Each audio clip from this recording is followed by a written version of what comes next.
আজকে ফ্রাইডে থাকার কারণে একটু বাইরে ঘুরতে নিয়ে আসছি। আসলে অনেক দিন হয় আসলে বাইরে বের হওয়া হয় না, কারণ দেশের পরিস্থিতি কেমন ছিল সবাই এটা আমরা জানি। আমরা এখন যেখানে আছি এটা হচ্ছে ঢাকা রমনা পার্ক। আর রমনা পার্কের পরিবেশ আগের তুলনায় অনেকটাই বেটার, অনেক সুন্দর হয়েছে, যার জন্য মানুষ এখন এখানে দূর দূরান্ত থেকে ঘুরতে আসে।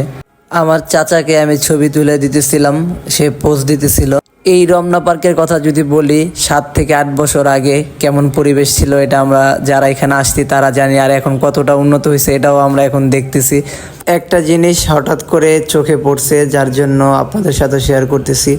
এই আপুটা এখানে ফুল বিক্রি করতেছে। আসলে আপুটা দেখতে মাশাআল্লাহ সব দিক দিয়ে সে সুন্দর এবং পরিপাটি। বিষয় হচ্ছে কাজকে আমরা ছোট করে দেখবো না কখনো, আসলে কাজ তো কাজই। এই আপুটা এখানে ফুল বিক্রি করতেছে কত সুন্দর। তো আমরা ভাবলাম এখান থেকে একটা ফুল নেই, আর আমার বউকে একটা ফুল কিনে দিই, তার এমনিতেও ফুল পছন্দ। এই আরেকটা কথা বলি, এটা